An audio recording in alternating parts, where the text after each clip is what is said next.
할렐루야. 오늘 이 아침에 또 주님을 사랑하는 마음으로 예배에 자리에 나오신 성도님들을 주님의 이름으로 축복하고 환영합니다. 함께 시간 기도하며 예배의 자리로 나가겠습니다. 함께 기도하겠습니다. 하나님 감사합니다. 오늘도 주님이 우리의 아버지 되시며 우리의 힘 되시고 능력 되시기에 저희들 다시 한번 주님을 바라보며 담대하게 나아갑니다. 저희 연약함 가운데에도 강함 되시는 주님을 바라보기를 원하오니 이 시간 믿음의 눈을 들어 주님 볼 때 우리가 약할 때 강함 되시는 주님의 놀라운 능력을 경험할 수 있도록 축복하여 주시옵소서. 우리 성도님들의 삶과 가정 가운데 주의 권능의 손길로 만지시사 회복과 치유의 은혜를 부어 주시옵소서. 감사드리며 예수님의 이름으로 기도하옵나이다. 아멘.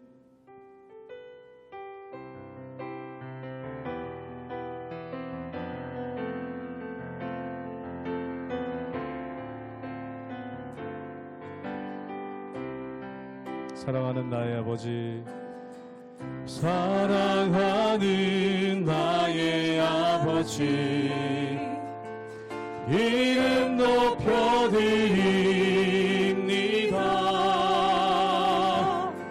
주의 나라 찬양 속에 임하시니 능력에 주께 찬송하. 사랑하는 나의 아버지, 사랑하는 나의 아버지, 이름 높여드립니다. 주의 나라 찬양 속에 임하시니 능력에 주께 찬송하네. 전능하신 하나님 찬양, 언제나 동의하신 주, 전능하신 하나님 찬양, 영원히 다스리네. 사랑하는 나의 아버지, 사랑하는 나의 아버지, 이름 높여드립니다. 주의 나라 찬양 속에 임하시니 능력에 주께 찬송하네. 전능하신 하나님 찬양, 언제나 동의하신 주, 전능하신 하나님 찬양, 영원히 다스리. 전능하신 하나님, 전능하신 하나님 찬양, 언제나 동의하신 주, 전능하신 하나님 찬양, 영원히 다스리네.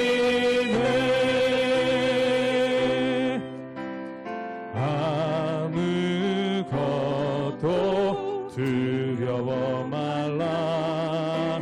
주 나의 하나님이 지켜주시네.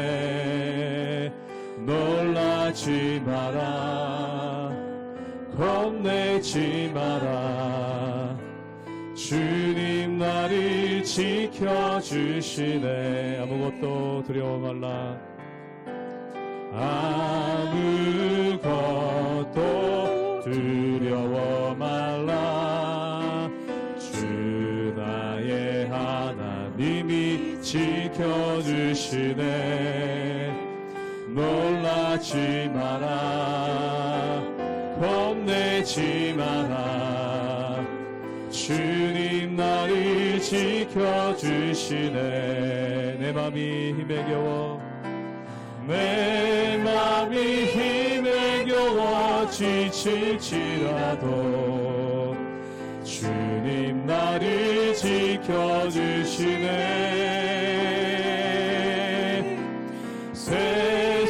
세상의 험한 풍파 몰아칠 때도 주님 나를 지켜주시네. 주님은 나의 산성, 주님은 나의 요새, 주님은 나의 소망, 나의 힘이 되신 여호와. 처음부터 고백합니다. 아무것도 두려워 말라. 주 나의 하나님이 지켜주시네. 놀라지 마라, 겁내지 마라. 주님 나를 지켜주시네. 내 맘이 힘에 겨워 지칠지라도, 내 맘이 힘에 겨워 지칠지라도 주님 나를 지켜주시네. 세상의 험한 풍파 몰아칠 때도 주님 나를 지켜주시네. 주님은 나의 산성, 주님은 나의 요새, 주님은 나의 소망, 나의 힘이 되신 여호와. 주님은 나의 산성, 주님은 나의 산성, 주님은 나의 요새, 주님은 나의 소망, 나의 힘이 되신 여호와.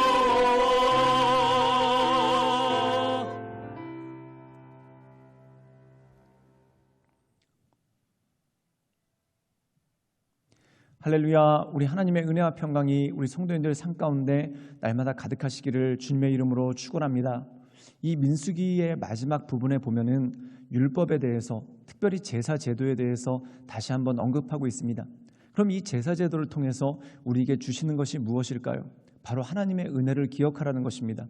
즉 어린 양의 피를 흘림으로 말미암아 그들이 구원받은 것, 즉 이것은 나중에 예수 그리스도의 십자가의 사건의 예표가 됩니다.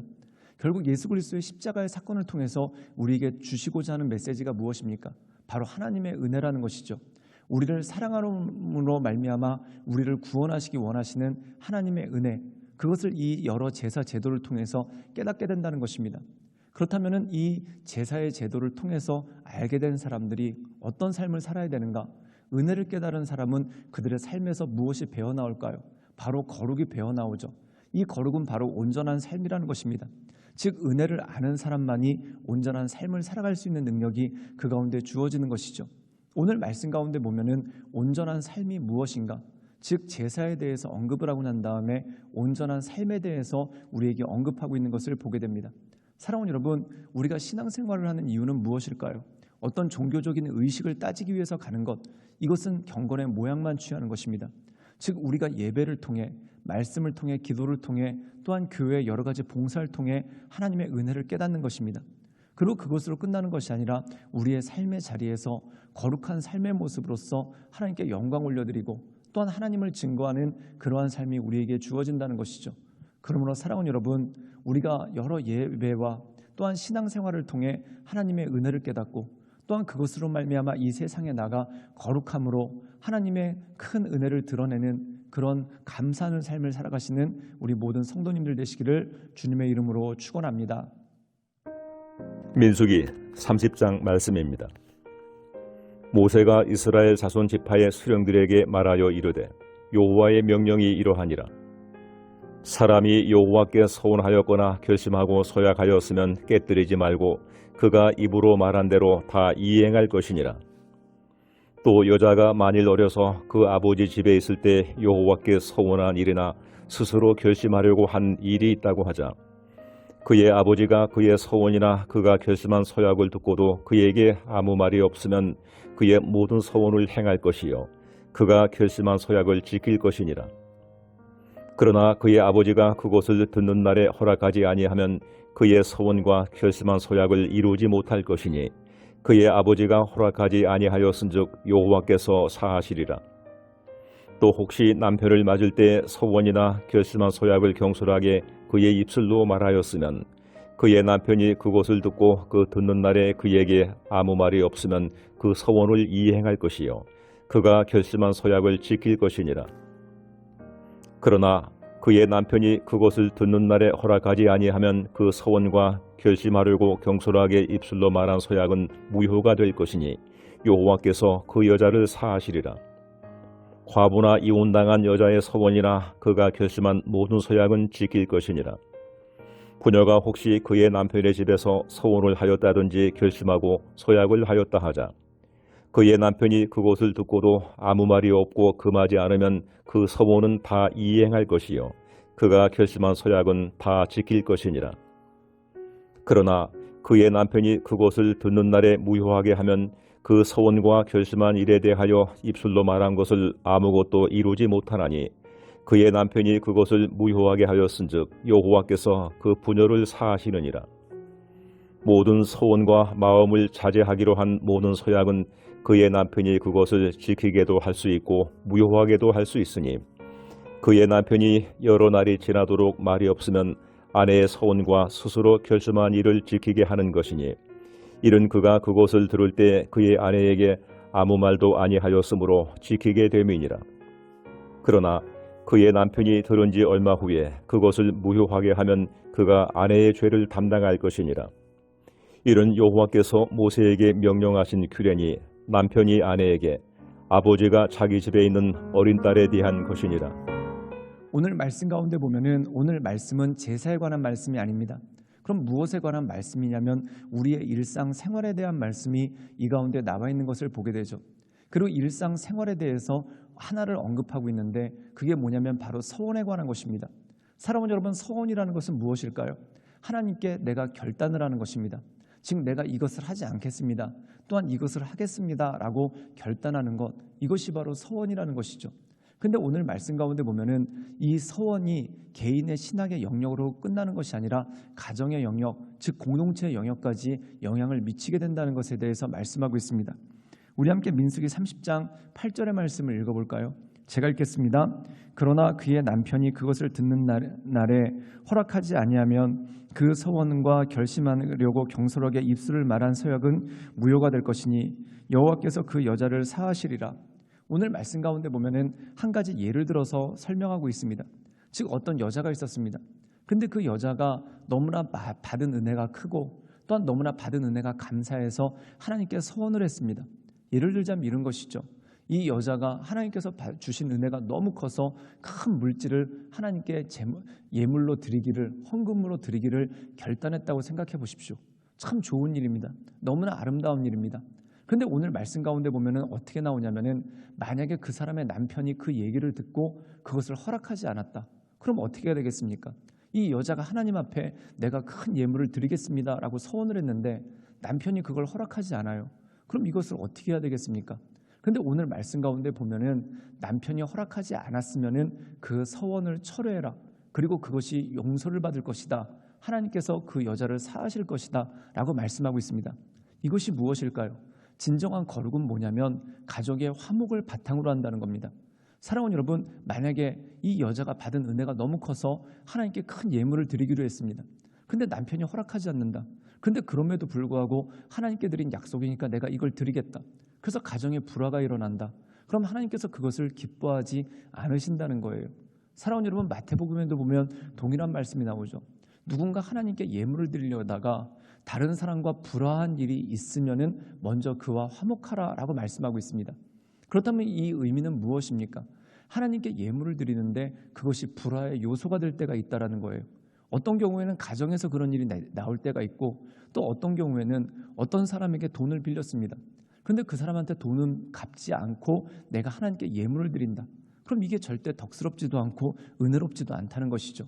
즉 나는 하나님께 받은 은혜를 표현한다라고 하지만 이것이 가정의 무례가 되고 또한 주변 사람들에게 덕을 세우지 못하는 일이 된다면은 이것은 철회하라라고 말씀합니다.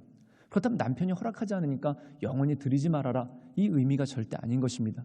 이 의미는 뭐냐면 가정의 화목을 지켜나가는 것이 너무나 중요하다는 것이죠. 그리고 하나님께 드리려면은 그 가정의 화목을 바탕으로 해서 이 모든 것들을 드리라는 것입니다. 사랑하는 여러분, 부부는 한 몸입니다.